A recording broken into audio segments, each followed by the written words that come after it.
Allahumma ya rafi'ad darajat, Allahumma ya rafi'ad darajat Allah. Jadi berarti ke saya tidi tunan mantak cekang yang Nabi inna ummati sataftariku ala sintaini wasabina firqatan.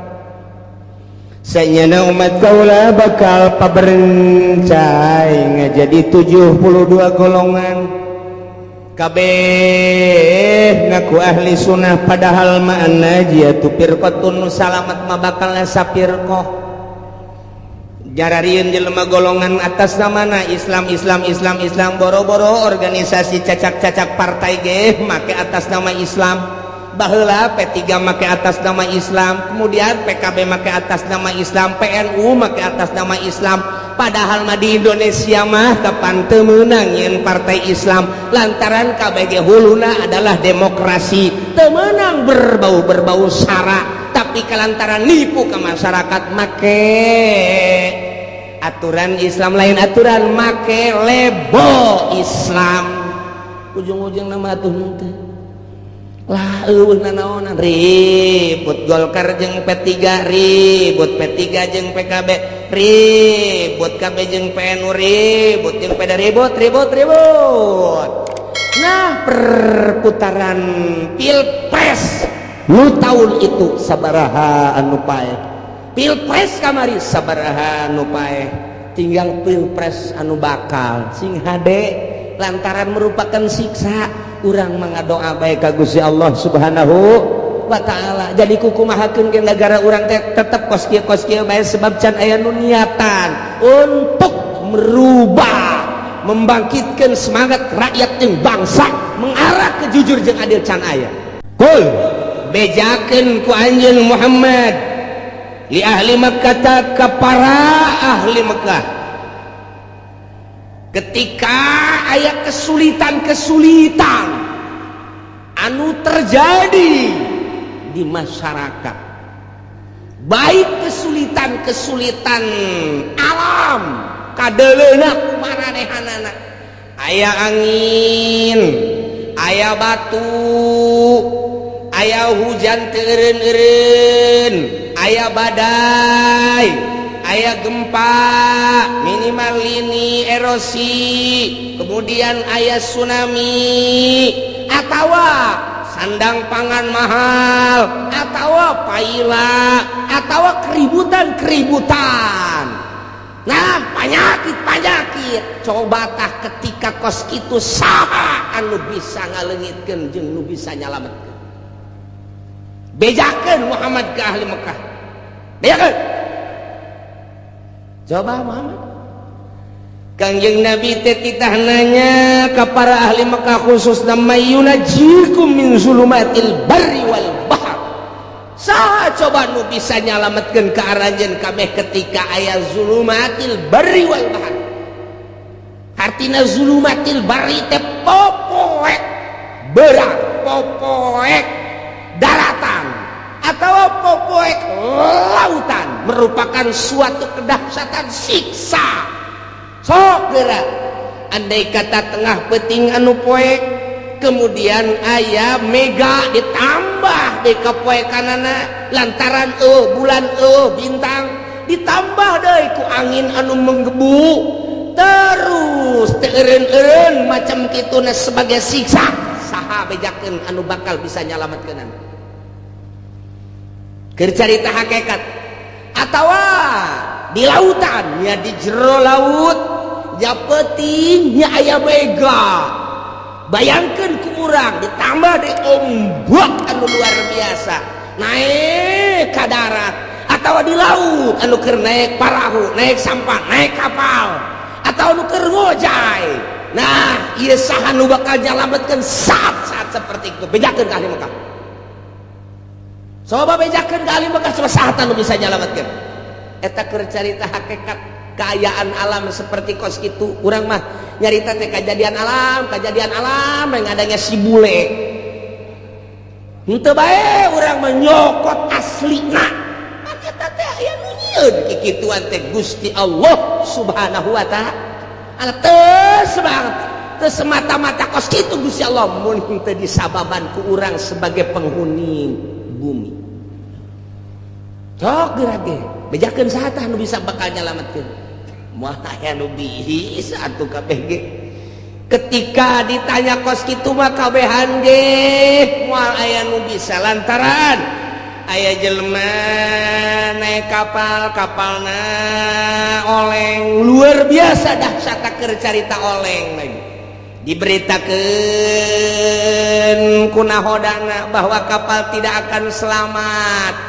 Kita masing-masing berdoa kepada Tuhan kita kabeh. Allah Allah Allah di tengah lautan deuk minta tulung ka jelema kumaha lantaran di tengah lautan kapal oleng oyag-oyagan nyapeting deui nyamega luar biasa sidar setik-etik acan parahu atau kapal parem sedangkan diberitakan ku nahodana kapal kita ini akan tenggelam. Kamana coba mun tayang jaringan-jaringanana teu bisa lantaran error. Telepon ke mana teu bisa, tinggal ngan ka Allah doang. Nu Katolik jeung nu Kristen geus saat eta mah pasti Allah Allah Allah sobat.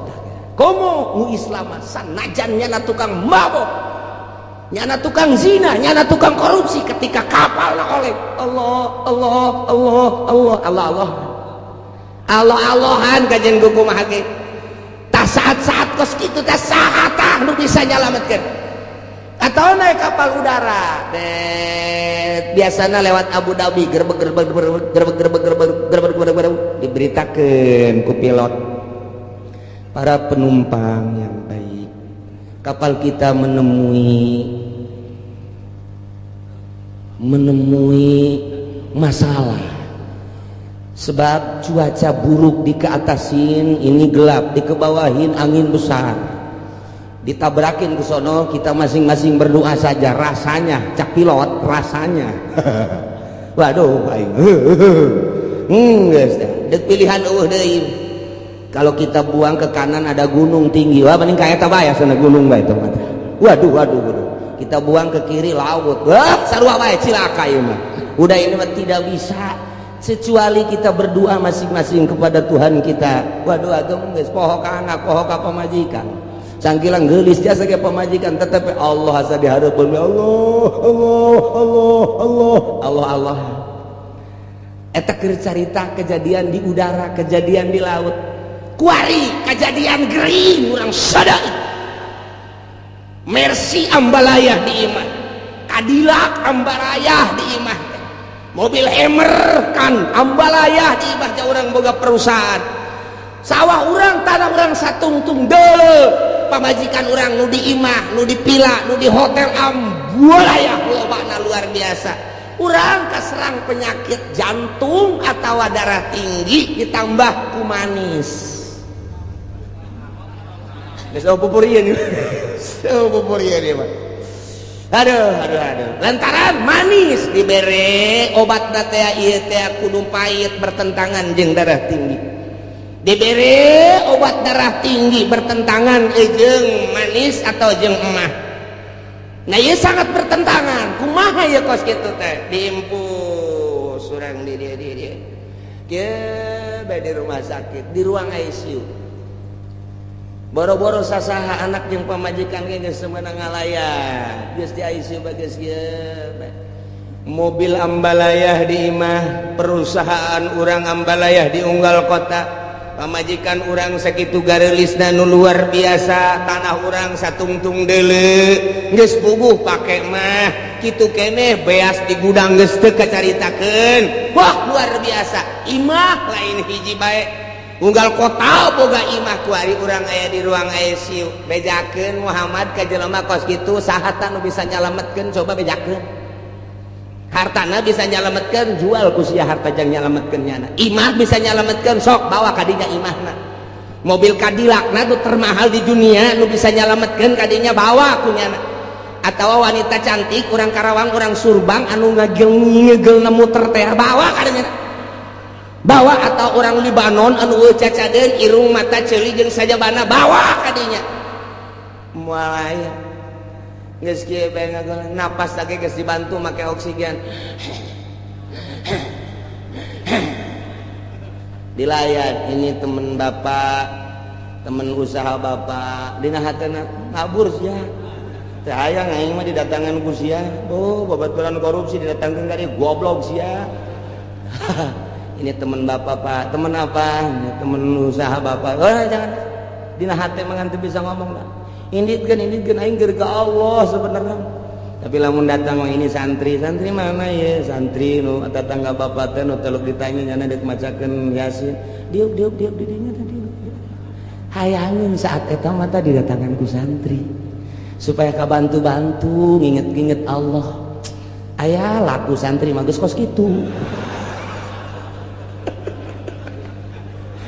malah mah nyana teh amanah coba si santri teh kiai tita ka dieu kitu bang macakeun tang cai ji atuh keimanan mah jantung Allah nyana geus ge Allah teh inget ka mobil teh inget ka imah teh inget ka istana teh inget ka jabatan teh Allah bejakeun Muhammad saat anu bisa nyalametkeun saat-saat kritis modal kos kitu apakah nyala boga pikiran harta bakal nyalametkeun moal aya apakah nyana boga pikiran imah mewah gedung istana nu bakal nyalametkeun teu aya apakah manusia anu sering mengelilingi dirina nu bakal nyalametkeun teu aya malah gilaeun kana kos kitu saha sebabnya nalage tad'unahu tadarru'an wa khufiyah nyana saat eta mangadua ka Gusti Allah anu luar biasa DP na jeung sasamaran di jero hate bahasa sumut bage Allah-Allahan bahasa hatena ge Allah-Allahan moal aya anu muntayang ka makhluk moal aya anu muntayang ka harta moal aya nu muntayang ka jabatan moal aya nu muntayang ka tahta jeung kerajaan saat eta mah tad'unahu tadarru'an wa khufyah hiji Allah bejakeun Muhammad saat anu bisa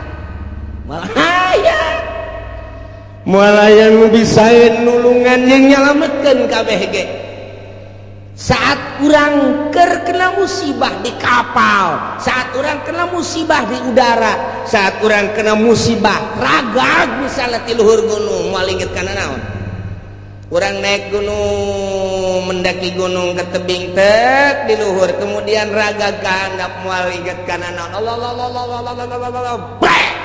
modar sia saha bisa nyalametkeun saat eta dadung tinggal dadung jelema tinggal jelema moal aya nu bisa nyalametkeun tah urang teh dititah teh saat-saat keur teu kakenaan musibah saat-saat keur teu kakenaan ku syadaid geri misalnya kudu nol seperti eta nu mantak waliullah teh bisa nganolkeun seperti jelema-jelema nu kekenaan ku dahsyatna penyakit nol nyana pikiran anak tak urang teh supaya nol teh sanajan urang kadelena bergelimang dunia sanajan urang kekenaan teh kitu keur sehat tapi hate urang nol tah cara etalah ahli toriko mere ka manusia guru mursyid supaya di jero hate teh ulah aya harta supaya di jero hate teh ulah aya makhluk supaya di jero hate ulah aya nafsu dinolkeun sakumaha urang keur kakenaan musibah sangat kritis tah waliullah mah bisa dimimitian ku hudang peting kemudian zikir ka Gusti Allah sapoe sapeting dua peting sebulan setahun mulai dengan cara tersendiri tertentu meunang ngabimbing guru mursyid mulai cuek lalaunan ka makhluk mulai ka dunia terus ka belah dieuna biasa-biasa bae dinolkeun padahal awakna sehat padahal teu kakenaan ku dahsyatna musibah tapi di dirina geus nol seakan-akan kos kakenaan musibah nah etalah waliullah teh kos kitu padahal sehat awakna hatena eueuh deui nu bisa nulungan iwal ti Gusti Allah aing mah mun tayang ka Gusti Allah ngaaplikasikeun iyyaka na'budu wa iyyaka nasta'in ka Gusti wungkul abdi ibadah jeung ka Gusti wungkul abdi nyuhun pitulung eueuh ka sasaha sugan ka makhluk henteu sugan ka dunia henteu sugan ka jabatan henteu sugan ka jin henteu sugan ka jurig neo-neo henteu sugan ka batu combong teh henteu sugan ka batu anti tembak sapira batu pake nyeun imah habak hiji be Allah tadarru awaku ya tah kos kitu tawali perbandingkeun gue bisakeun urang mah aya bisa geus ngagoleh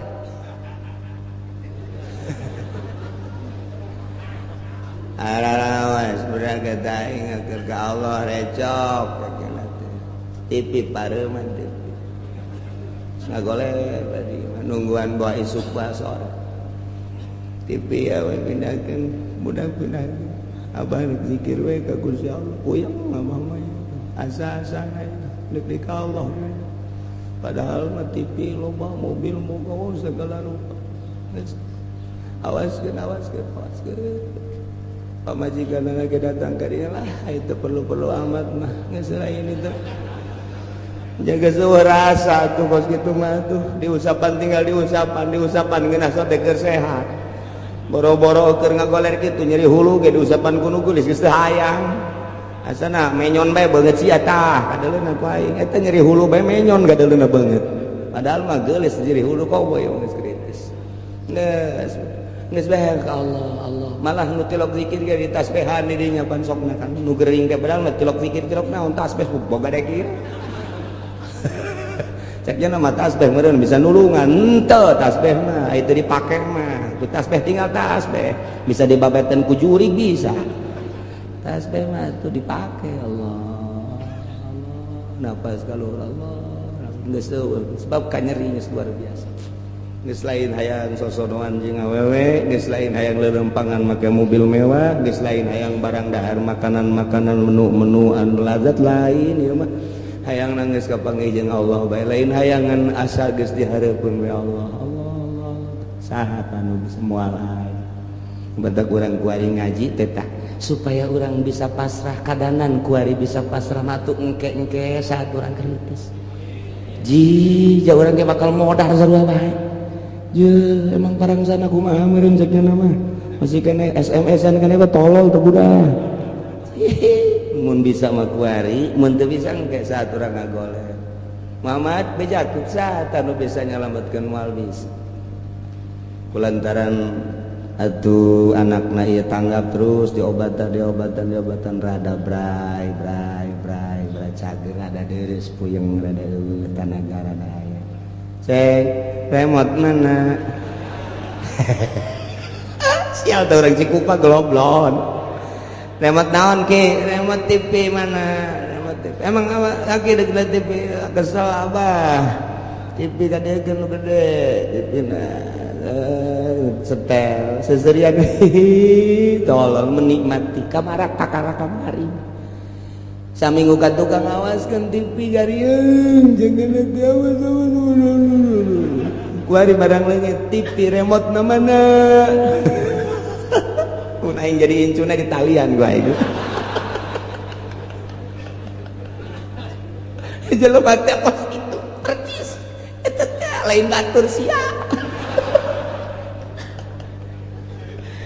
ya Karim, ya orang kasinggung ukurannya, masya Allah pohara jasa, ya Allah, teh kos kitu tangga bejakan ke orang percis, ya Allah ya Rabbi, bejakan Muhammad, saat di lautan, saat anu bisa ngabebaskan yang nyelamatkan, di saat udara di udara, kekenaan musibah saha anu bisa nyelamatkan, di saat nyana kena penyakit anu sangat kritis, muntayang kasaha bejakan coba, di saat recok ngakayaan budaya politik ekonomi riweuh saha nu bisa nyalametkeun bejakeun ka ahli Mekah qul bejakeun Muhammad ka ahli Mekah eta mah moal bisa aya nu nyalametkeun anu tadina manehanana ngomong waktu keur kakenaan ku musibah mah ngomong nanti bari ngadoa ka Gusti Allah la in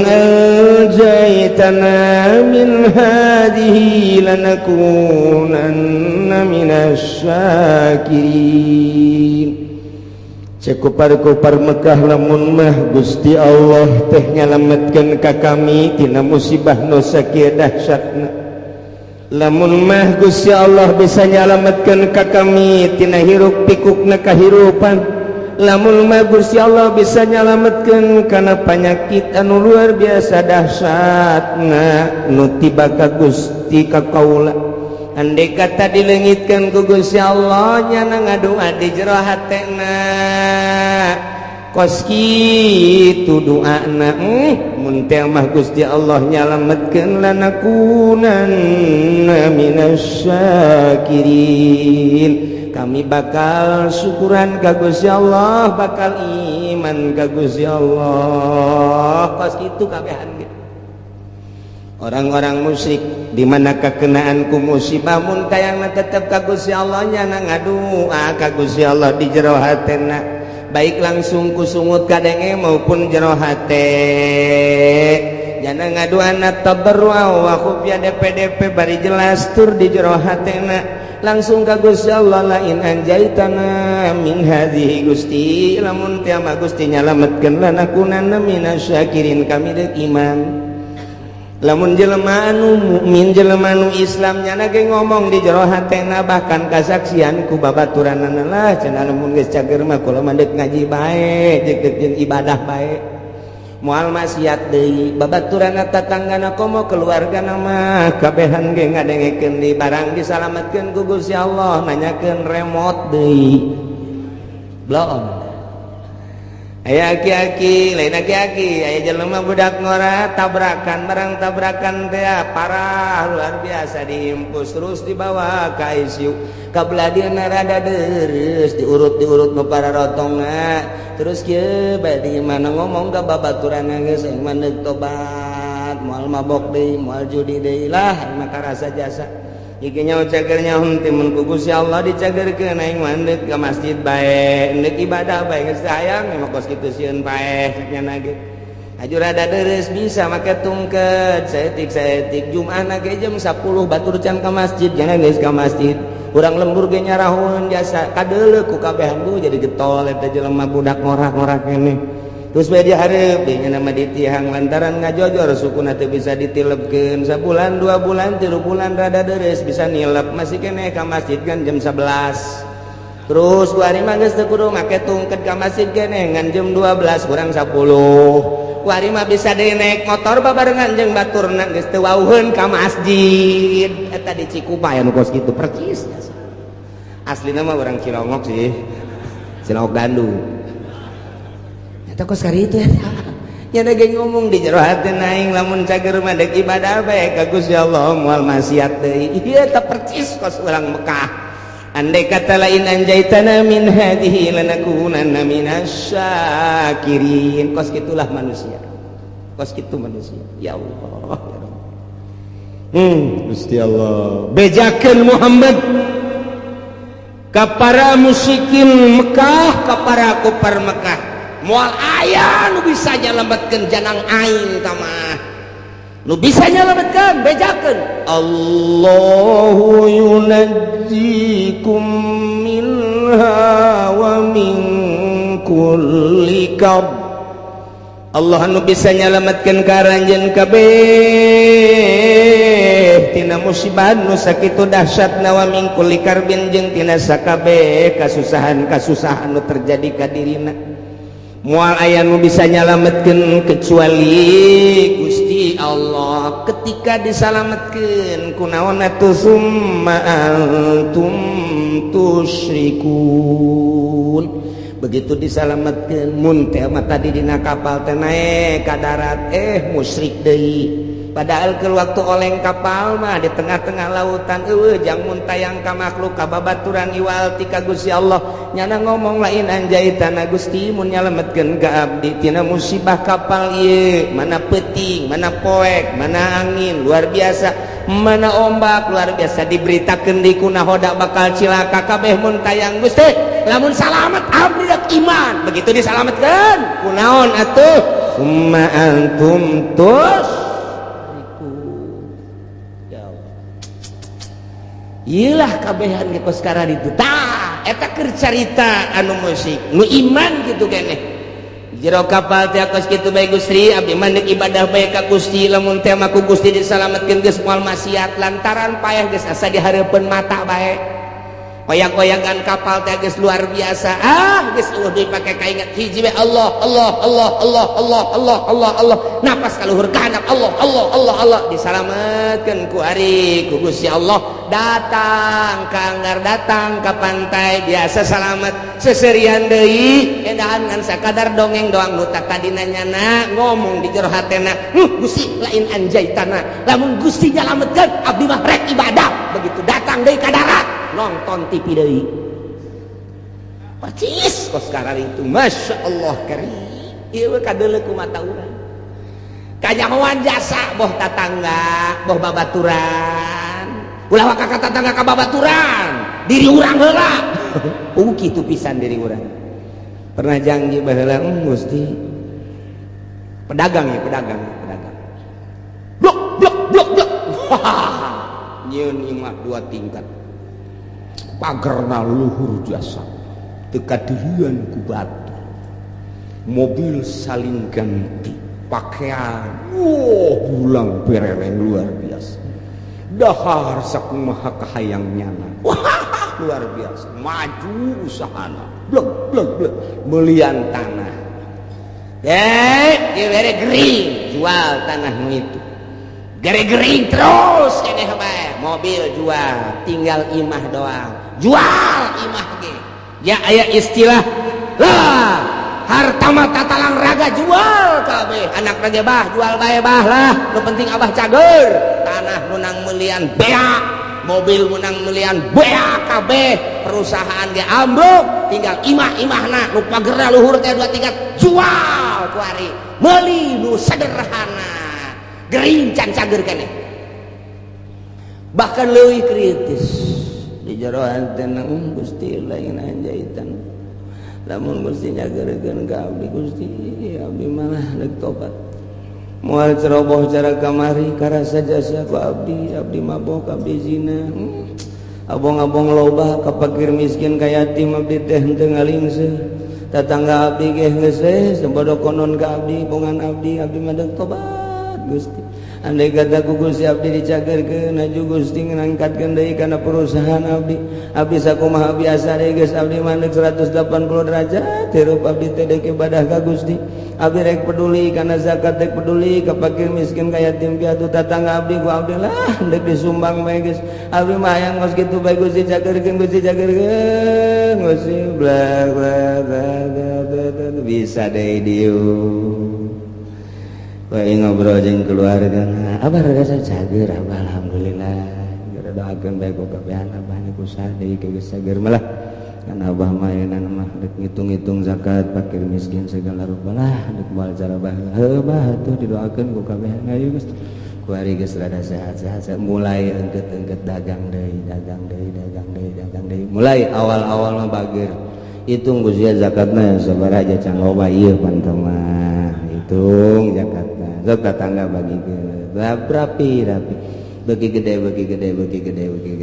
poho deui kuari asupkan nelayan deui di Jati jeung lurah-lurah asup deui kuari kabarbar asup deui kuari ancruk deui tak eta kamari mah lain anjaitanna Gusti lamun nyageurkeun ka abdi lanakunana minasyakir abdi deuk ibadah ka Gusti tapi kunaon begitu dicageurkeun janjana ge nyaho nu nyageurkeun teh Gusti Allah summa antum tusyrikun endahan ambalayah deui lain saeutik teh di lemur urang nu kos kitu kanyahoan kasaksian ku urang teh ambalayah hampir 99,9% kitu jasa ya Allah bejakeun Muhammad qul huwal qadiru ala an yab'atsa 'alaikum 'adzaban min fawqikum aw min tahti arjulikum aw yalbisakum syi'an wa yudhiqa ba'dakum ba'sa ba'd. Muhammad bejakeun ka para kafir-kafir Mekah lamun terus bae musyrik ka aing, teu percaya kana ajakan anjeun, teu iman kana ajakan aing, cak Gusti Allah bakal nurunkeun siksa 4 perkara supaya katembong ku balerea kakawasaan aing, ka maha dahsyatan aing, ka maha sagala-galaan aing. Lantarannya mempermainkan kain kamari ngadoa kain kuari musyrik kain kamari minta kain kuari minta kajabatan kamari DPDP kain kuari DPDP ka manusia ka makhluk ka batu ka kayu kana teh mempermainkan aing bejakeun Muhammad hayang dauleuh ka karawasaan aing bakal nurunkeun 4 siksa. Ya Allah,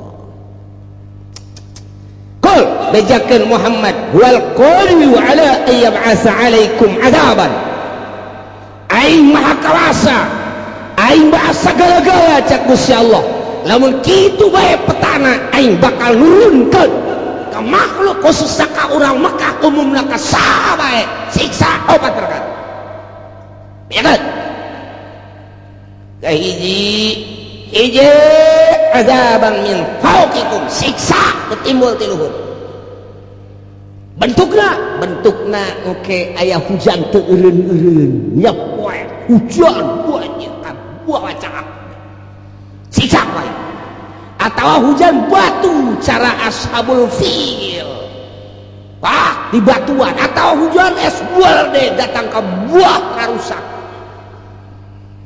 atau poe teureun kilat si jeleger ditambah deui ku geladeg si jeleger datang ka teu daya teu upaya siksa ti aing min fawqikum aw min arjulikum atawa kahandap dihandap timbulna ieu dihandap timbulna mimiti ku aing teh dioyag-oyag lini bae lini doang aing mah sok geura hayang nyaho bongan teu iman ka aing bongan teu nurut ka aing teu iman ka ajakan anjeun Muhammad tah ieu ku aing dioyag-oyag saeutik doang dibere ku aing 6,5 hek. Nah kulantaran terkap bae rada digedekeun ku aing digoyangkeun doang ku aing bumi engke ge lamun Omah Irama jadi presiden asana bumi goyang kita jeung kumaha ge aya arah acak-acakan budak isi nagara deuk dikumahakeun. Tapi cek ulama lamun Omah Irama jadi presiden bakal pertama santai nginahin ke beres santai lari pagi ke kajian rumah.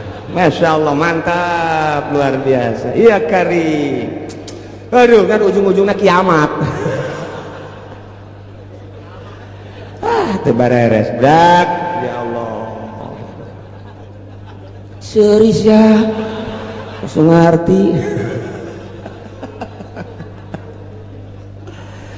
Aduh ya Allah ya Rabbi. Iya ya siksa tadi ti luhur geus bejakeun Muhammad. Nomor kadua lamun teu percaya bae teu iman ka aing tiadap mimiti lini kadua masih keneh teu iman keneh ka aing gempa wae rusak para rotong para risek jelebana siksa ti aing. Mun masih keneh bae amblas ka jero deuleu di padang datang ka kuari teu puguh kuburanana diambleskeun ku aing 1000 kejadian padang teh dibalikeun bae ku Gusti Allah ka deuleu nama gunung rek nimpah imah sabaraha ribu manusia nu kuari teu disolateun teu dipandian siksa ti aing. Atau tsunami model Aceh sia 200.000 manusia orang Indonesia sekaligus ya tambah sih orang-orang luar tsunami luar biasa tambah ku aing ncan inget keneh bae ka aing tambah ku aing tuh tsunami di Ciamis Pangandaran ncan inget keneh bae gunung ku aing dibitukeun can inget keneh bae Lapindo ku aing hayo sia Parindah ke mana sia? Can inget kene bae sia ka aing, can iman kene we tambah deui sia ku aing. Awas sia. Heh, sakali ieu dibanten sia ku aing. Gunung Merapi, sia kena datang ke Bojong sia. Ka Pasar Kemis mah ulah. Liwat kesempatan. Ya Allah, ya Rabbi Gusti ya Allah tuh, saya Gusti Allah ayo sia. Mun teh ti luhur ti handap. Mun masih keneh bae. Teguran ti luhur geus ku Gusti Allah, masih keneh teh iman keneh bae atawa masih keneh muara siat keneh bae teu pernah bae jelema nu sugihna teh ngazakat, teu pernah mentolerir ka jelema fakir miskin ka yatim piatu. Geus ditegor ku Gusti Allah ti luhur, geus ditegor ti anak masih keneh bae ditambah deui sia ku aing kumaha au yalbisakum syi'a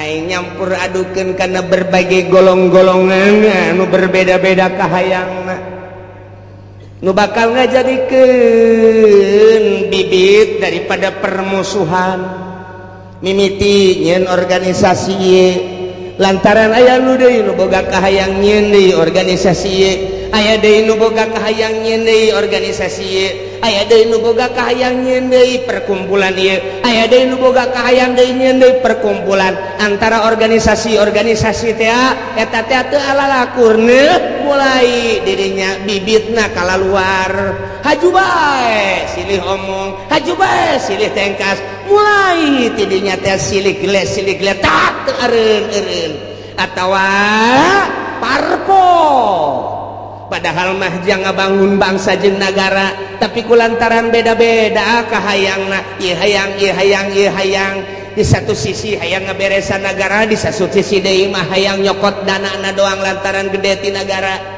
Kabeneran dibuka demokrasi teh teu meunang dicegah-cegah mulai ya barbol urang ge mampu daknya kurang keneh nyieun deui geus teu kahitung ku ari urang lembur mah bingungeun loba-lobana beda misi jeung visina ambalaya.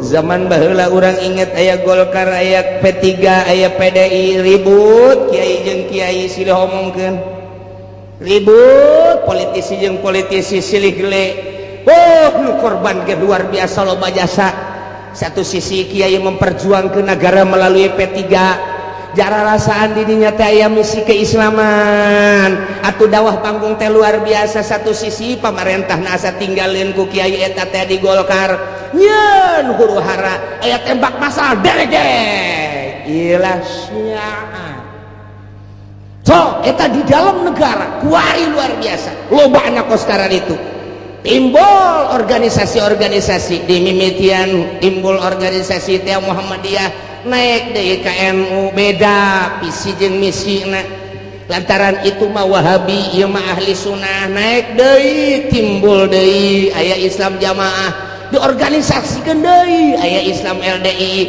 diorganisasikeun aya NI diorganisasikeun deui aya HTI diorganisasikeun deui aya Islam Jaulah diorganisasikeun deui aya Islam aliran kepercayaan diorganisasikeun deui aya Islam Thariqah diorganisasikeun berbagai Islam beda kabeh suarana timbul huru-hara aya di Qur'ana kos kitu mantak ahli tafsir mah senyum bae teh aneh ja Gusti Allah geus nyaritakeun lobana kahayang merupakan siksa lantaran naon poho ka Gusti Allah kabeh di balik yeun organisasi aya udang iya aya udang di balik batu tah eta mah kos kitu nah nu mentek nyen organisasi sok diradesek komo dan aya kepentingan negara bisaan jasa Soeharto mah buat organisasi Pancasila buat KNPI buat organisasi tek-tek jeung bengekna dijieun supaya ngadukung ka ditu anu henteu milu kadinya sok deui tumpas kot kitulah kaayaan kiai bisa antara kiai Golkar jeung kiai P3 jeung kiai PDI kuari teh dimodernkeun kiai modern jeung kiai salap ribut luar biasa Kiai Salap jeung Kiai Salap ribut. Tuh ieu teh geus aya, ieu teh merupakan siksa lantaran kabeh teu ka Allah. Ieulah siksa ti Gusti Allah, ausian au yalbisakum syi'a teu karaha sakurang. Toel kurang kiai eta, heuh. Tuh aing sarua ka Allah, aing ngaji. Kos kari itu ngomong. Toel kiai nu sok sangeunahna bae. Loba omong. Ayo bae urang berjuang, saya di dieu aing di dieu. Kabeh teu bisa dihijikeun. Visi dan misi disatukan teu bisa. Kabeh ngabogaan visi jeung misi nu berbeda-beda. Ribu ya karim, masya Allah. Lamun sarua dek ngabangun bangsa jeung negara, atuh daon make jeung silih gelek, silih tumpas, silih omongkeun, silih ajukeun. Ya Allah ya Rabbi, kuari geus 3 di Indonesia anu mangtak ngajadikeun huru hara besar, KPK, polisi, hiji deui naon? Ayo coba sia. Kuari geus jadi 3 ngakar. Tak. Geus, masya Allah. Geus teu bisa. Naon kitu ngaranna harmonis kuari teh. Geus dihandapna geus siap dek perang kuari. Abdi geus kabagi 3.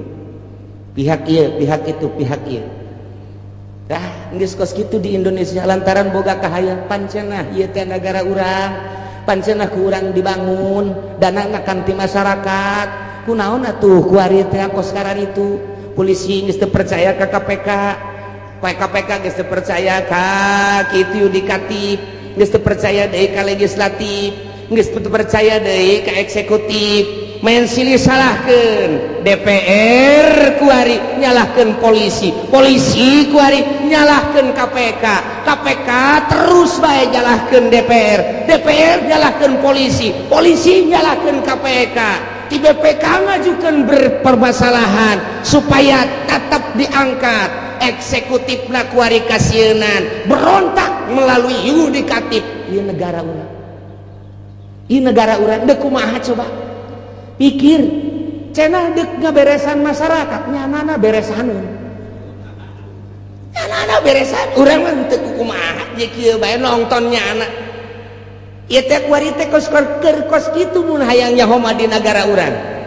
Lamun sok mengamati politik di Indonesia seperti eta, geus teu kudu nonton TV, teu kudu ngadengekeun radio, ngaji sia di dieu bakal nyaho.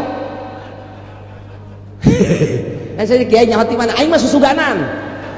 Bukan aing mah susuganan kos kitu bae lah pokona mah. Lamun aing salah deleukeun.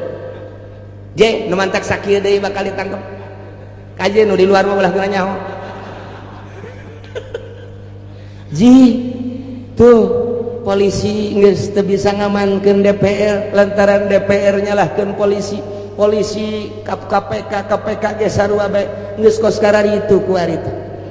Pelaksana sebagai eksekutif kuari geus kasienan lantaran nu mentek kasienan teh kabeh baroga salah. Sedengkeun RI 1 geus amanat, awas sampai tembus, awas sampai tembus, awas sampai tembus, awas. Nyana bae sieun besi tembus di urusan rakyat. Endeu karumaha coba lamun dibukakeun eta kakarak judulna doang, tak kakarak judul tah. Geus mulai tah urang nyaho tah. Geus mulai tah di koran mah hese mendingan ngadengekeun aing bae sia. Aing mah bener dek henteu kos kitu we pokona mah tah. Je emang kumaha gitu. Masyaallah. Timbul yalbisakum syi'an eta secara nasional. Secara internasional nah, campur tangan bule di urang. Emrik hayang cicing di urang berleha-leha di nagarana teu boga potensi bumi, teu boga potensi negara, hanya jual beli alat perang hasil produksinya na.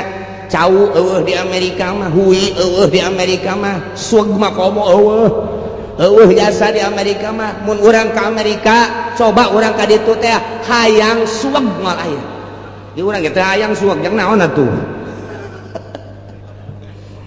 Neangan awi moal aya di Amerika mah, nu sok pake nyayur teh anak awi naon ngaranna? Iwung. Coba neangan di Amerika mantap kuda teu betah ge iwung.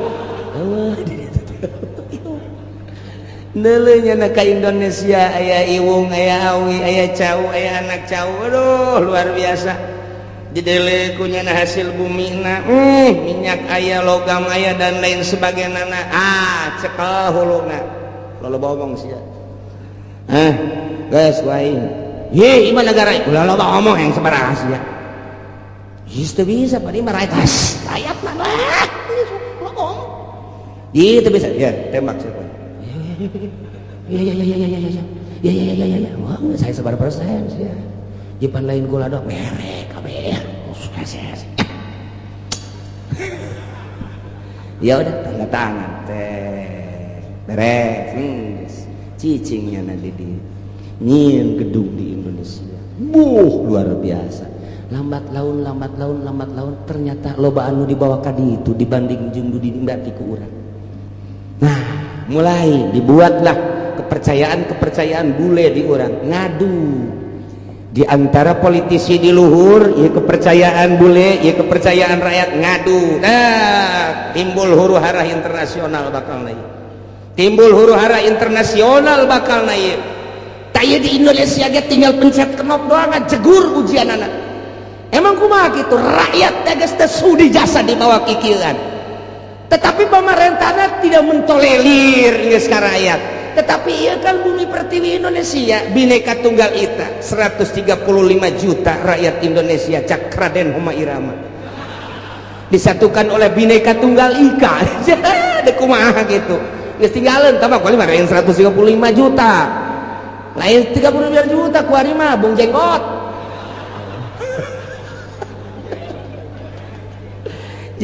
nah iya huru-hara internasional geus mendekati di Indonesia terjadilah di luar Indonesia dulu Irak akibat yalbisakum syi'a wa yudhiqa ba'dakum ba'sa ba'd dibere nyicipan ku Gusti Allah siksa sebagian bangsa jeung sebagian deui kuari mah serang kital peperangan ieu geus dibejakeun ku Gusti Allah tak ieu ayatna ulah kaget lantaran nu hiji nyembah ka Gusti Allah Irak Baghdad nu hiji nyembahna ka patung beda potensi nu aya di Irak loba luar biasa lobana Amerika teu bogaeun di dinya teh tah di dieu teh panas Amerika serang geus dikibarkeun bendera salib perang luar biasa di dinya muatanna loba diawali ku potensi bumi nu dipake kahayang ku Amerika lantaran teu daya teu upaya supaya menggebu nah bendera salib perang salib kuari dipaekeun perang lah dahsyat ti ditu modar ti dieu bae kabeh ngaran-ngaran perang mah pararah bae yalbisakum syi'a wa yudhiqu ba'dakum ba'sa ba'd ditimbulkan ku Allah bakal siksana kumaha ialah diaduk-aduk ku Gusti Allah melalui syiar organisasi golongan-golongan wa yudhiqu ba'dakum dibere ngasaan ku Gusti Allah sebahagian bangsa ba'd ku siksaan sebagian bangsa deui perang multinasional jeung Irak dia kasaksian ku selesai eta berangkat deui Libya selesai Libya Syria suara nu datang ke urang geus macam-macam urang mun maca koran lokal mah kos kieu mun maca koran internasional mah kos kieu mun maca berita-berita mah kos kieu tinggal urang bae bingung sementara nu boga berita asli nu bogana adalah Amerika urang tidak aya teu upaya soal berita aya ge selundupan berita nu asli apa iya apa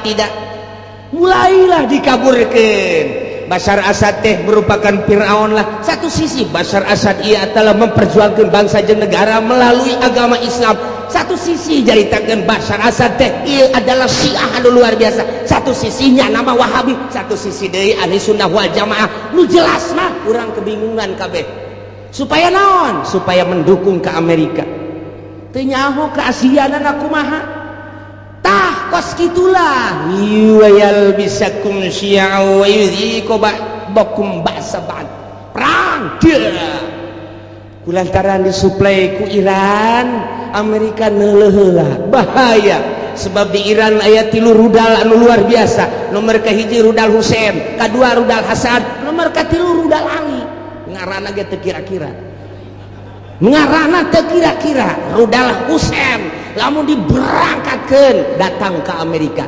rudal Hasan bisa ngajegur jang Amerika rudal Ali mah bisa neangan musuh susulundupan ndeu kumaha coba hayang cak Amerika keketaan heula jieun heula coba hayang nyaho ku urang sok pancing melalui Israel berangkat der jeung Palestina menang Amerika eta teh begitu dahsyat luar biasa. Nah Palestina soblay dar hanya 9 hari Israel kabur tinggal cek Amerika angkat ulah bahaya kita cari dulu lain eureun neangan kelemahan kos gitulah ieu keur carita yal bisakum syi'a wa yadhiqa ba'dakum ba'sa ba'd disiksa ku Gusti Allah ku diluhurkeun geus dihandap geus melalui tsunami siksaan kurang kumaha dahsyatna sabaraha juta manusia anu disiksa ku Gusti Allah titah iman ka Gusti Allah tapi tetep bae teu iman dibere ku Gusti Allah awas cek Gusti Allah dua deui hiji perbedaan golongan nomor kedua titah ngarasaan antara golongan antara negara antara bangsa ribut peperangan modar kaharti apa puyeng nyeuneh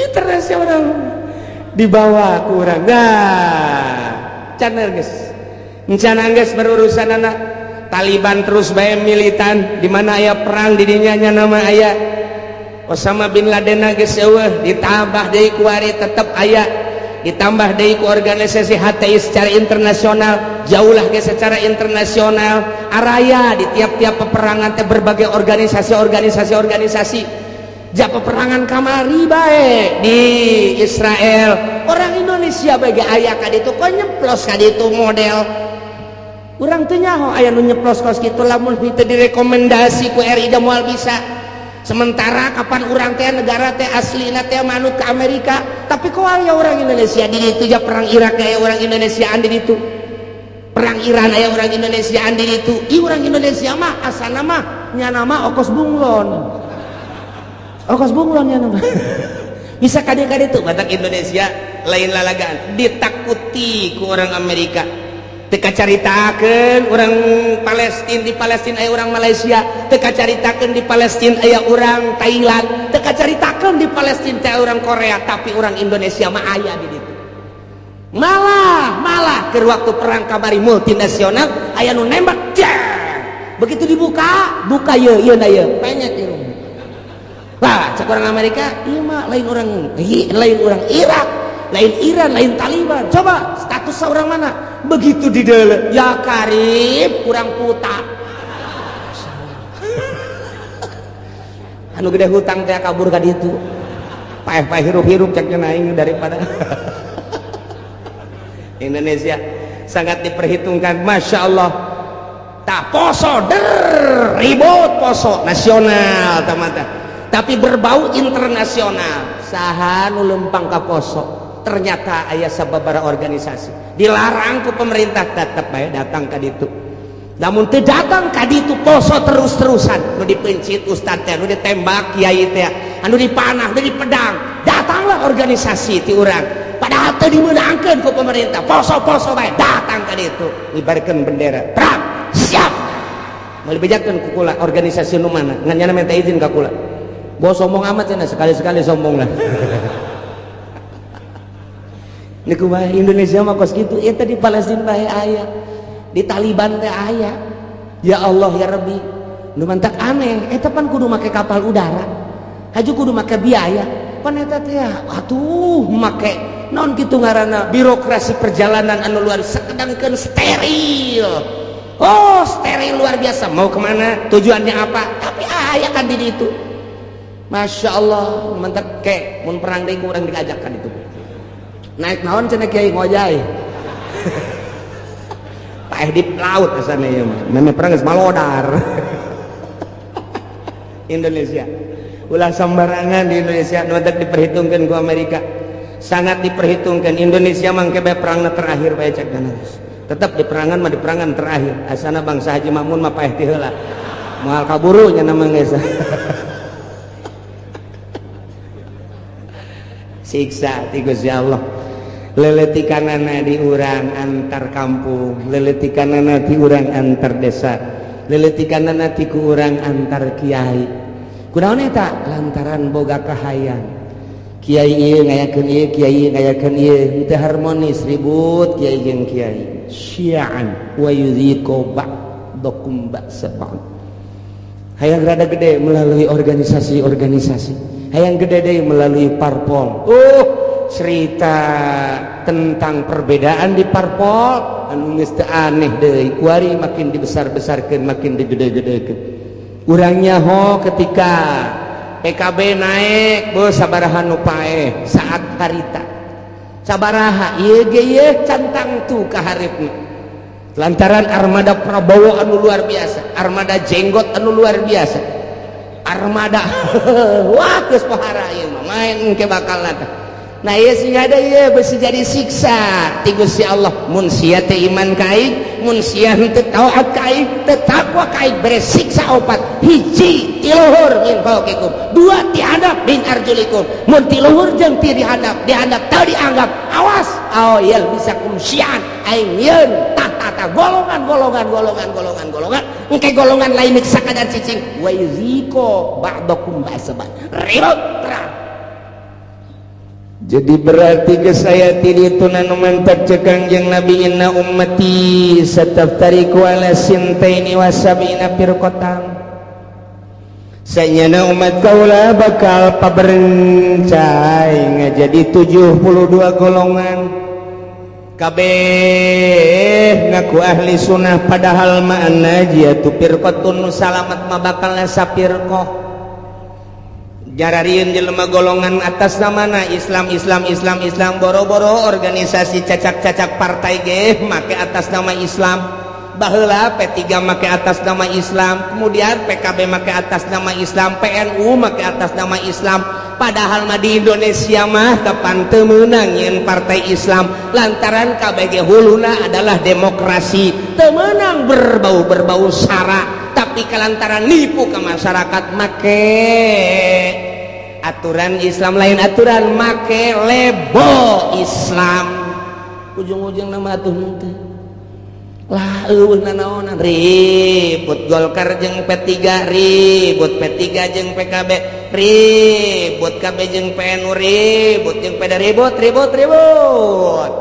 Nah perputaran pilpres nu tahun itu sabaraha anu paeh, pilpres kamari sabaraha anu paeh, tinggal pilpres anu bakal sing hade lantaran merupakan siksa. Urang mangadoa bae ka Gusti Allah Subhanahu wa taala. Jadi kukumahakeun ke negara urang teh tetep kos kieu bae sebab can aya nu niatan untuk merubah, membangkitkan semangat rakyat jeung bangsa mengarah ke jujur jeung adil can aya. Ku ayeuna sakitu mah cuek-cuek bae biasa-biasa bae. Waya milih-milih bae ngan ulah datang ka gusur-gusur eungkeuy-eungkeuyan teu nyaho maksud sing hade. Lantaran ieu teh ya siksa ti Gusti Allah. Ku luhur geus, ku handap geus, dibuatlah hasil urang keneh. Iyalah hiyal bisa kunsya wa yudhiqu ba'dakum ba'sa. Ya Allah ya Rabbi numantak Kanjeng Nabi waktu turun ayat ieu ngadua ka Gusti Allah. Langsung nangtung Kanjeng Nabi koma Nabi sallallahu alaihi wasallam fatawadhu langsung ala wudu. Beres ngala wudu fasa'ala rabbah ngadoa ka Gusti Allah, ngadoana ya Allah alla yursila alaihim adzaban min fawqihim wa min tahti arjulihim wa la yalbisa ummatahu syi'an wa yudhiqu ba'dahum ba'sa ba'd. Ngadoa Kanjeng Nabi seperti eta tah Gusti, ulah diturunkeun ka umat abdi siksa ti luhur, ulah diturunkeun ka umat abdi siksa ti handap, ulah diturunkeun ku Gusti siksa anu campur aduk berbagai golongan organisasi sehingga ribut ko ba'dahum ba'sa ba'd ulah ribut antara bangsa abdi jeung bangsa abdi, umat abdi jeung umat abdi. Gusti nyuhunkeun ka Gusti ngadoa Kangjeng Nabi teh lantaran dibukakeun hijab ku Gusti Allah teh ribut kampung jeung kampung, desa jeung desa, kabupaten jeung kabupaten, provinsi jeung provinsi. Berbagai manusia huluna kiai jeung kiai, politikus jeung politikus deui, ahli ekonomi jeung ahli ekonomi, antara provinsi jeung provinsi, antara negara jeung negara. Walah ditembongkeun ku Gusti Allah teh umat paberencana anu luar biasa sehingga bergelimpanganna mai ti berbagai negara-negara. Kangjeng Nabi nangis ngadoa, Gusti ulah terjadi seperti eta atuh Gusti. Kumaha tah waktu eta fahabatta ilaihi Jibril alaihi salam, Allah ngutus malaikat Jibril turun tak dijakeun Jibril ke Muhammad, ya Muhammadu innaka sa'alta rabbak arba'an, anjeun teh ngadoa ka Gusti Allah nyuhunkeun supaya disalametkeun tina 4 rupa tadi, siksa ti luhur, siksa ti handap, siksa golongan-golongan, jeung siksa peperangan-peperangan antar bangsa. Nah fa'ataka isdatain wa mana'aka isdatain, nu dua ku Gusti Allah diijabah, nu dua mah henteu. Bebeja malaikat Jibril dua diijabah, dimuhunkeun ku Gusti Allah, nu dua henteu. Naon anu dua cek Kangjeng Nabi, ya Jibril layatiyahum adzabun min fawqihim wa min wala min tahti arjulihim yastasiluhum, nu dua siksa ti luhur jeung siksa ti handap mah moal dina ayana ge eta teh moal terlalu dahsyat.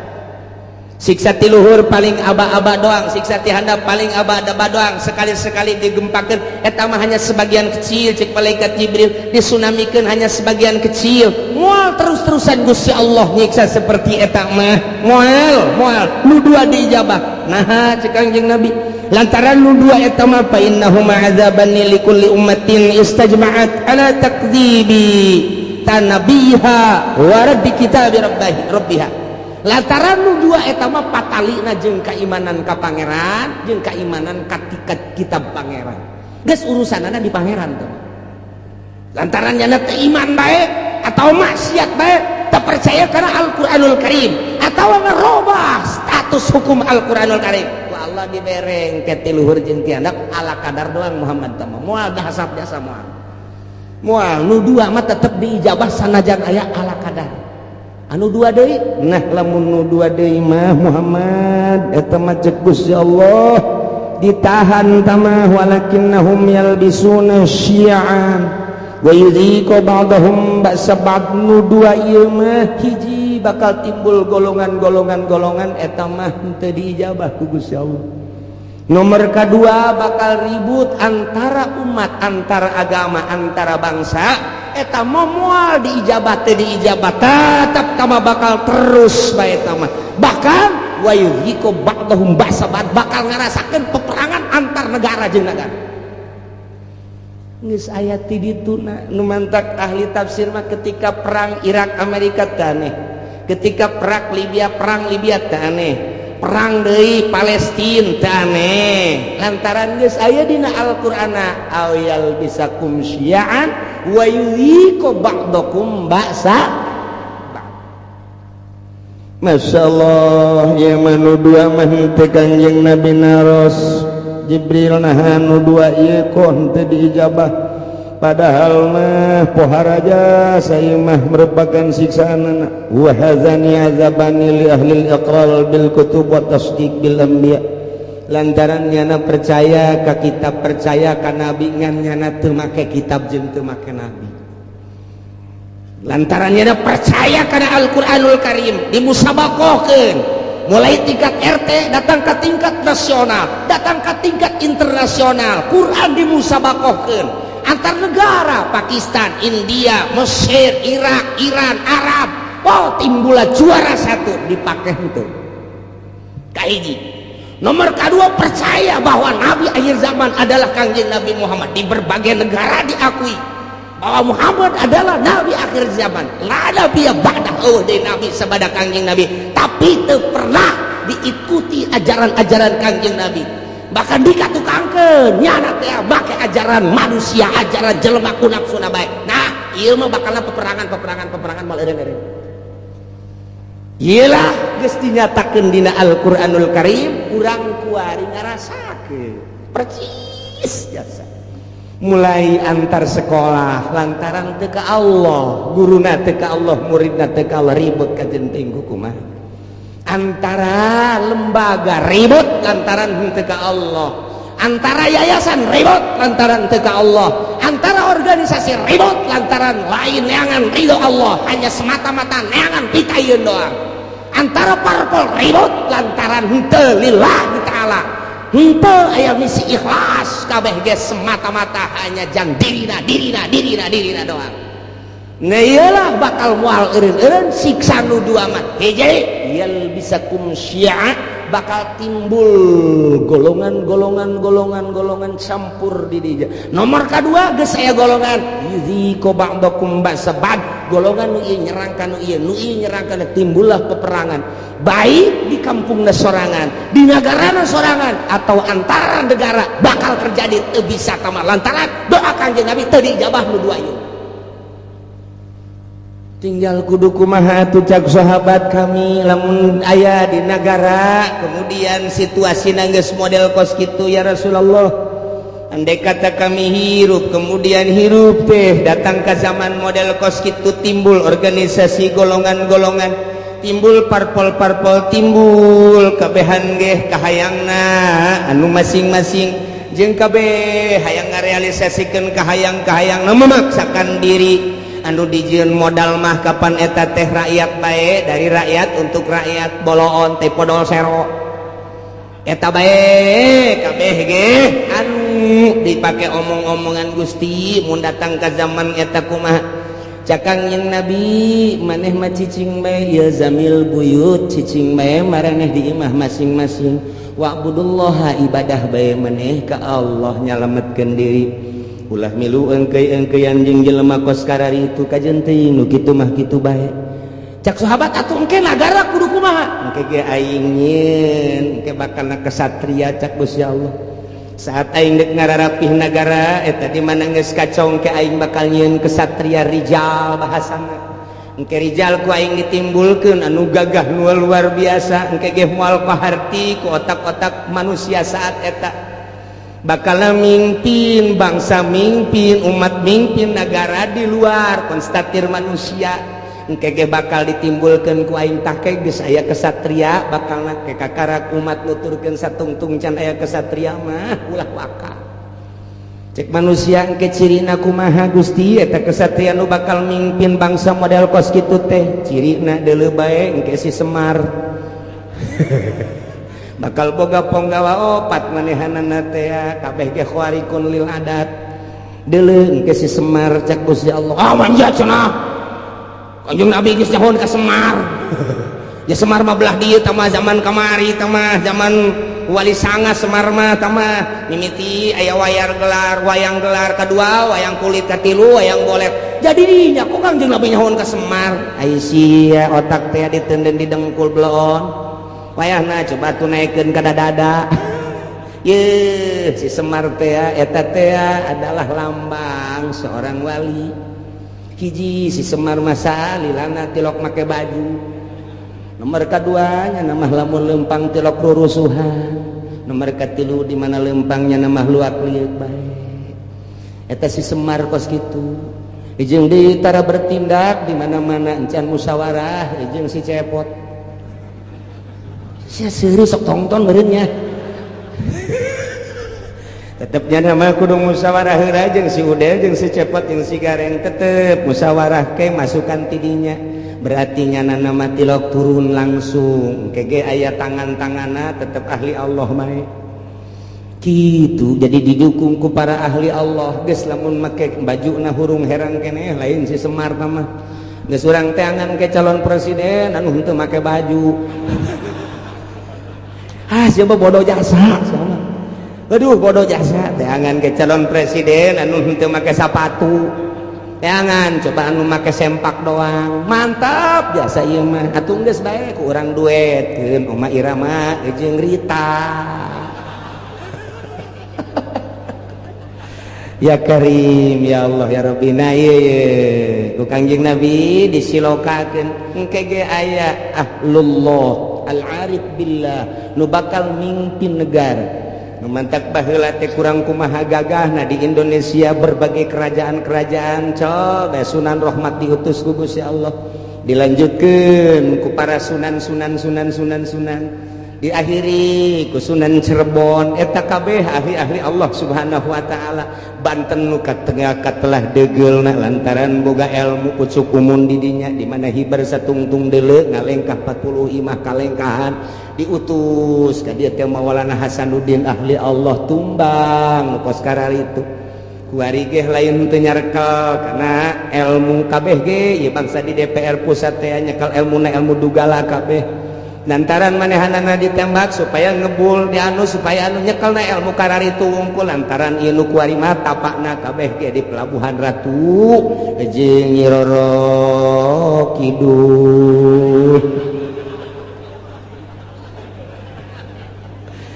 Masya Allah satungtung can kadeuleu ke bakal aya kiai ge menyuarakeun kiai nu asli ikuti. Urang lamun di deuleu kamari eta Gus Dur teh Kosi Semar ja. Percis Kosi Semar. Coba ge amati coba. Coba ge amati ku tukang wayang makanya hoan ge. Satungtung can aya ulah waka. Lantaran ieu mah raradutan kabeh ge. Ge salametkeun diri urang saat engke sakedeung deui urang batur ihyak-ihyakan urang mah Allahu Akbar. Batur kampanye urang mah salat duha be Allah. Duitna mah cokot teh. Eta sia mah sok kitu bae sih blon. Jadi benerna ieu.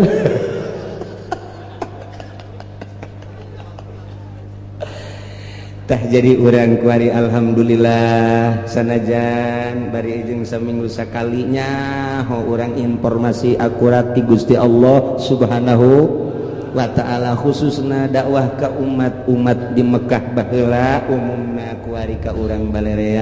Ternyata ketika ditegor didakwahan ku Kangjeng Nabi teu iman teu percaya datang kaki warige kitu bae bakal dibere opat rupa hiji azabam min fauqikum tiluhur bentukna engke mungkin hujan mungkin begledek mungkin kilat mungkin hujan batu badai dan lain sebagainya angin topan angin beliung dan lain sebagainya atau tiana mancer cai gempa erosi dan lapindo kabeh jadi embal nah iya ditegur ku kitu masih kene maksiat bae ka Gusti Allah bakalna ditimbulkeun yang bisa kumsyan nah nu jelas mah nu dua mah ku Gusti Allah diminimalkeun diijabah doa Kangjeng Nabi tapi nu dua mah teu diijabah kuari ku urang kasaksian kuari dardir durna kasaksian jasa kuari ieulah keur memeujeuna aya ieu pas jasa kabeneran jasa urang hirup pas di zaman model pas nu dicaritakeun ku Gusti Allah melalui Kangjeng Nabi urang Kangjeng Nabi Muhammad sallallahu alaihi wasallam numantat unzur kaifa nusarriful ayati la'allahum yafqahun. Pikir ku anjeun kumaha Gusti Allah ngajelaskeun kana dalil-dalil kekawasaan Gusti Allah. Allah mah maha kawasa moal aya nu bisa nyalametkeun di awal nage tadi ketika saat-saat kritis saha nu bisa nyalametkeun ketika dahsyatna siksa dahsyatna penyakit dahsyatna musibah nah ieu teh baik ti luhur maupun ti handap atawa dibentuk ku berbagai organisasi atawa ku parpol eta teh merupakan siksa-siksa anu dijual mah rakyat jeung bangsa jeung nagara padahal mah ajang beuteungna masing-masing eta teh siksa dikorbankeun rakyat hanya demi seseorang dikorbankeun rakyat hanya demi golongan tah eta teh nang Gusti Allah tah deuk mun tayang ka saha cak Gusti Allah aing teh keur lembongkeun ka maha kakawasaan aing ku aing dijujurkeun jeung diadilkeun nah aing dihancurkeun ge deuk teu dijujurkeun dibakalarkeun nah aing unzur ikir ku sia pikir ku anjeun pikir ku mana kaifa nusarriful ayati kumaha aing gerak ngebulak-balik ngajelaskeun dalil-dalil, baik dalil nas Al-Qur'an langsung dibaca maupun dalil langsung kejadian-kejadian alam atau manusia-manusia nu buang kalara. Deuleu maksudna naon? La'allahum yafqahun, supaya nyararaho bahwa anu ngagular-gilar ngabulak-balik anu ngarobah-robah na ieu nagara jeung manusia teh lain sasaha iwal ti Gusti Allah Subhanahu wa ta'ala. Anak itu berarti ulah mun tayang ka jabatan, ulah mun tayang ka tahta, ulah mun tayang ka manusia, ulah mun tayang ka harta, mun tayanglah kanu ngagular-gilar ngabulak-balik ngarubah-robah ieu alam, ieu manusia, ieu negara, ieu bangsa. Saha tadi kan geus ditanya, saha anu bisa nyalametkeun? Qul Allahu yunajjikum, nu bakal bisa nyalametkeun mah Gusti Allah Subhanahu wa ta'ala. Setelah urang nyaho nu bakal nyalametkeun Gusti Allah, engke ge Allah mere sabab ka manusia kasatria, nu bakal nyalametkeun bangsana engke ditimbulkeun ku Gusti Allah ahli Allah anu selalu ka Allah bae. Beurang jeung peuting mentana ka Gusti Allah ke manusia ge bakal paham kana caritaan-caritaan kesatria eta. Ieulah seorang waliullah, nyana nyamaran engke aya di nagara, engke aya di pedagang, engke aya di petani, engke aya di kalangan cacah, engke aya di kalangan menak, selalu aya nyana mah hadir diakui ku berbagai lapisan masyarakat. Etalah engke nu bakal mawa bangsa jeung negara di tiap-tiap negara masing-masing, baik di Indonesia maupun di luar Indonesia. Amerika nu selalu jadi musuh sebab Yahudi kadinya, komplotan etalah nu bakal jadi musuh biang keladi lantaran didinya bakal nate timbul Yahudi anu bakal jadi sasarana tatap Islam baik mulai di timur tengah datang ke urang ka dieu. Tinggal orang muntayang ka Gusti Allah, mudah-mudahan orang kabehan ditangtayungan ku Gusti Allah, bangsa jeung negara orang ditangtayungan ku Gusti Allah, rakyat jeung pembesar-pembesar ditangtayungan ku Gusti Allah, sehingga Allah mele perturungan ka urang kabehan, urang dibere buka mata hati urang, mun silak neuleuh mata hati urang, sehingga urang kabehan aya dina ridho Allah Subhanahu wa ta'ala. Babarieun Gusti Allah mah tina bangkawarah jadi bener, babarieun Gusti Allah mah tina manusia-manusia teu bener jadi bener, sehingga urang pas aya dina parentah Allah Subhanahu wa ta'ala. Amin ya rabbal alamin. Wa kadzdzaba wallahu a'lam. Billahi minasy syaithanir rajim.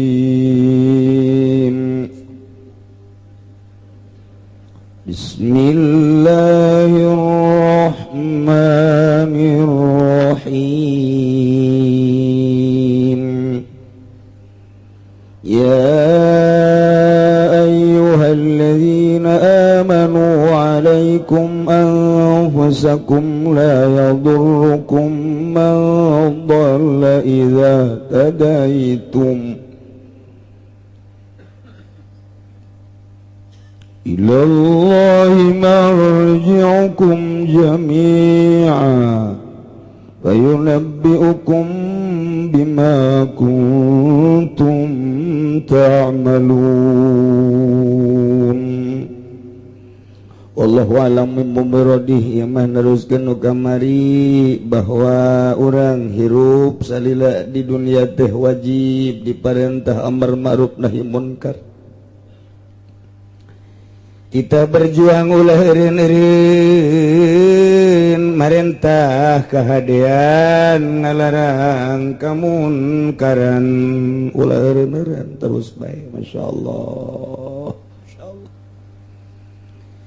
Tapi ukur ku kemampuan urang, sebab urang eta alat Allah. Urang mun nyarita alat wasitoh alat manusia ye. Allah endek ngaluruskeun jelema nyokot alat Rasul. Allah endek ngabangkawarahkeun jelema nyokot alat Abu Jahal. Allah endek ngalempengkeun bangsa Indonesia merdeka nyokot Bung Karno. Allah hendak ngabebeskeun Indonesia menjadi negara terkorup di dunia. Cokot Soeharto datang ke SBY. Datang ke kuari, wallahu alam kadituna. Urang teh geus termasuk terkorup terbesar di Indonesia. Alhamdulillahirabbil goblok alhamdulillah. Inna lillahi wa inna ilaihi. Berarti telah pulang. Itu bisa dipipiningan negara orang. Amerika ge gede. Padahal nyana nu nyokotan manfaat Indonesia. Inggris gede, Arab gede. Hatina gede ku bodoh-bodoh teuing bangsa Indonesia. Uyah aya di Indonesia, minyak aya di Indonesia, logam aya di Indonesia, emas, perak, besi aya di Indonesia, kayu aya di Indonesia, lauk, wah lautan luar biasa makmur aya di Indonesia.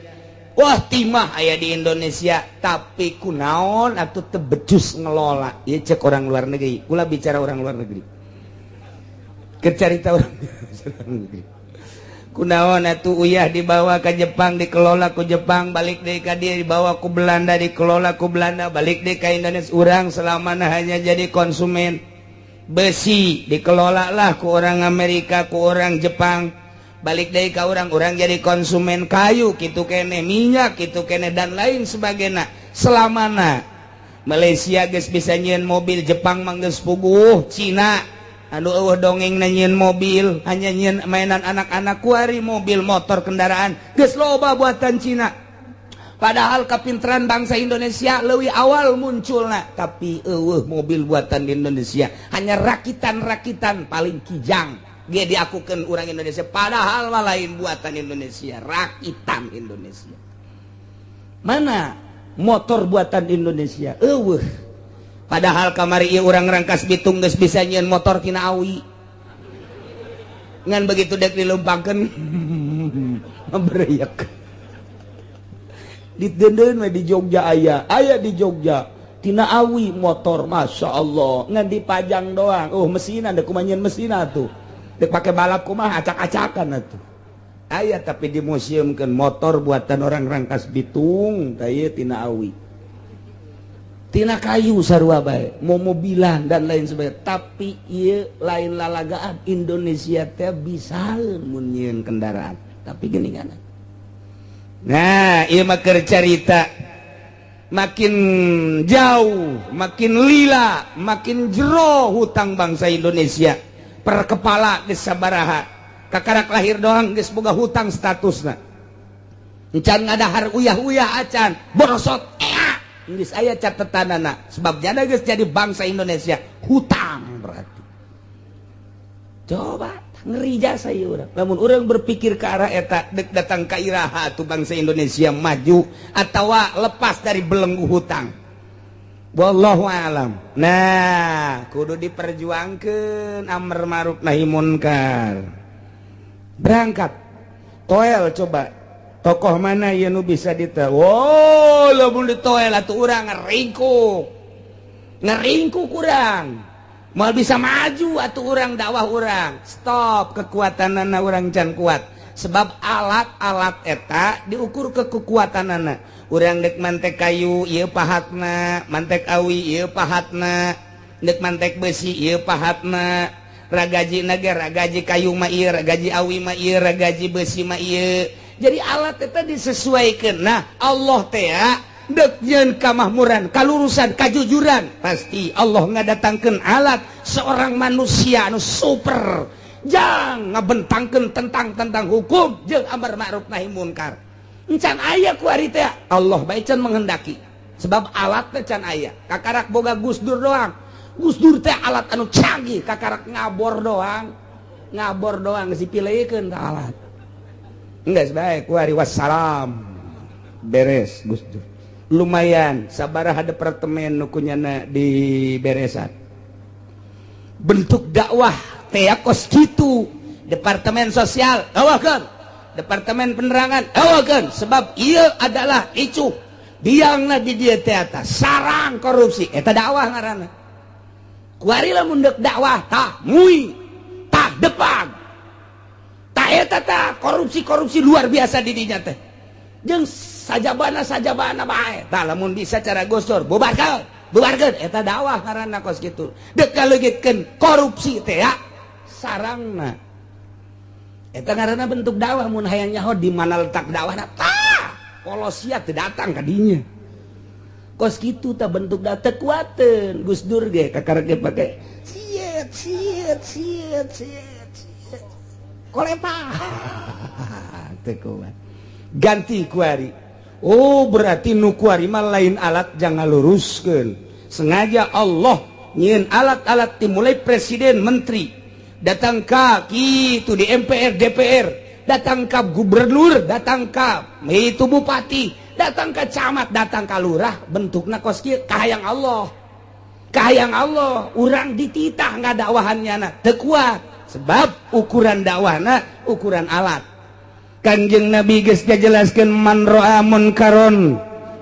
minkum munkaron pastata'a yughayyiruhu fal yughayyirhu biadi lamun ningali munkarat kemudian orang mampu make kekuatan tangan sok melalui leungeun sekup nasional sekup internasional Osama bin Laden sekup internasional itu Saddam Hussein sekup internasional gitu Muammar Gaddafi dijore-jore di Indonesia Muammar Gaddafi urang terbawa ku media teu nyaho latar belakang nu diitung teh kagorengan jeung kakayaanana berlimpah sehingga teu nyahoeun perjuangan moal dibom ku Amerika lamun jelema teu lurus otak pasang urang kuari maca media di Kompas media di Merdeka televisi oh bangkawarah Muammar Gaddafi greget urang kabawa pemikiran Amerika tas ya padahal mah mun ditanya orang mana sih orang ketos geus kabawa teh jauh moal dibom atuh lamun saluyu jeung Amerika moal dibom Saddam Hussein perjuanganana emang kumaha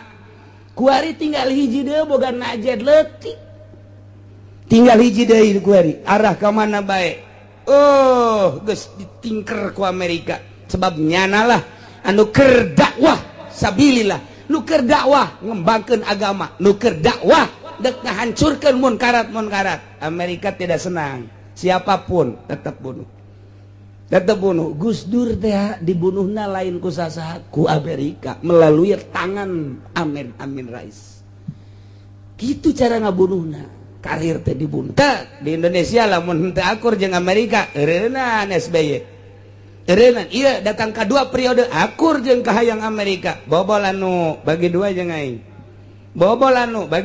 aing dan mantap kuari tek dek ganti kuari Amerika geus siap-siap Suryani pulang ka ditu kudu jadi presiden pengganti SBY sehingga deta Suryani lamun nyaja jadi buang kawarah bangsa Indonesia awewe kudu dijadikan presiden mah otakna ge lain didengkul deui dicinggir tah mah tuh ayahna jeung presidenna anu nyahoeun ka pondok pesantren kadanen cara gitu Bung Karno mah babarengan jeung kiai tapa masak jeung kiai nyahoeun kana karakter bangsa Indonesia nu handap kuari mah boro-boro presiden bupati bae geus teu nyahoeun ka handap kumaha kaayaan di handap kumaha teu pernah gaul jeung handap gaul teh jeung proyek teu nyaho fakir miskin teh ngap-ngapan teu nyaho yatim piatu ngap-ngapan teu nyaho nini ngap-ngapan teu nyaho jelema anu teu kabagian pagawean balik ka ditu imah teu laku di ditu dek gawe naon otakna teu datang kan gol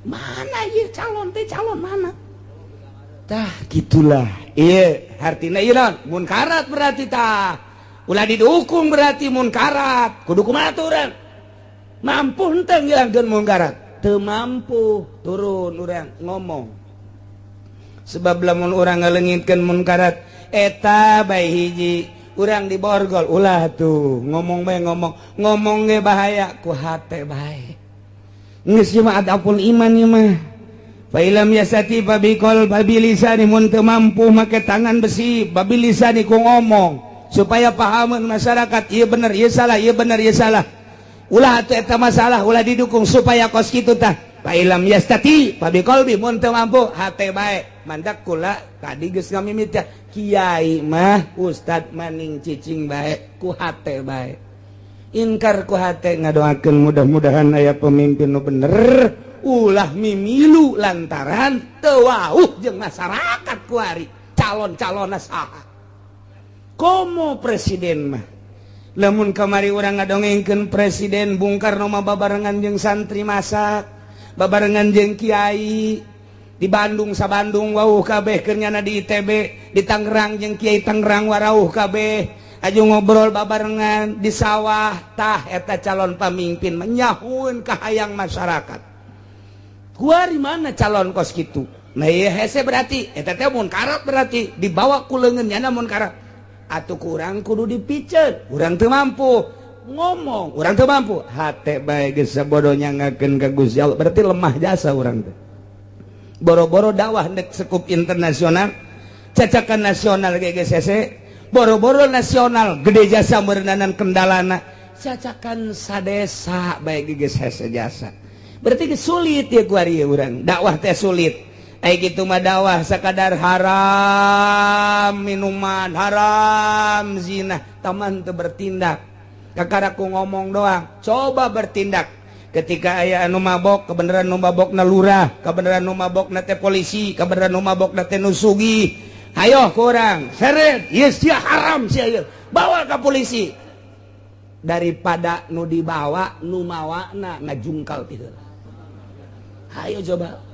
Boro-boro naon sakelas FPI Front Pembela Islam pimpinan Habib Rizik geus mengalami kendalana luar biasa, geus loba kesulitan, geus hese jasa eta sakitu ge sakitu can sakumaha lantaran loba nu numpangan lamun murni mah sarua bae kitu ge tetep bae geus ngaringkuk Habib Rizik encan sakumaha geus ngaringkuk lamun bebeneran atuh pae tah ieu dakwah berarti geus sulit jasa. Ieu keur nyaritakeun ayat sulitna dakwah amar ma'ruf nahi munkar. Amar ma'ruf babari nahi munkarna.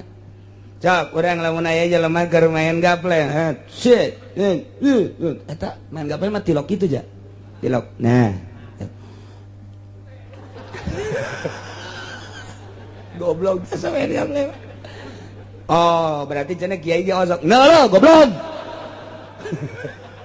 Nulis iya teh kos gitu tah kurang kuari bawa ka imah ulah geus ka pengadilan polisi mah ka pengadilan negeri mah jahara teh bawa ka imah bae kurang di dakwahan Pak atau tukang beca ieu waduh ulah sok main-main ieu teh haram ieu judi kos kieu teh maraka ieu teh kurang di dakwahan tuh mendingan boga duit mah pake ka pamajikan, bungakeun pamajikan, beli beas, beli lalau najing daripada pakai judi kos. Paling ngejak tukang beca teh, ya naon ye? Ya naon ye? Kiai ya naon ye? Sadal beca kan? Ya di kahulu kiai kan ya. Ya kahulu kiai ya, ulah loba omong kiai, sia-sia aing bae kiai mah kiai bae teh ka sorga malos. Rombongan kiai ka sorga, kami rombongan tukang beca, rombongan lurah, rombongan polisi nusuk mararabok. Kami guys, bagi dua guys, daripada nyana nurut enahan babagi surga jeung neraka. Eta ge sakitu deres kene. Coba ulah kadawah kiai lamun encan wani ngangelehkeun kula. Lamun aing geus ngaringkuk di hareupeun kiai kakara, hayo gelut. Pan eta kiai gelut salah teu gelut salah. Gelut salah teu gelut aing eleh mah moal kiai mah wadongengna kiai eleh.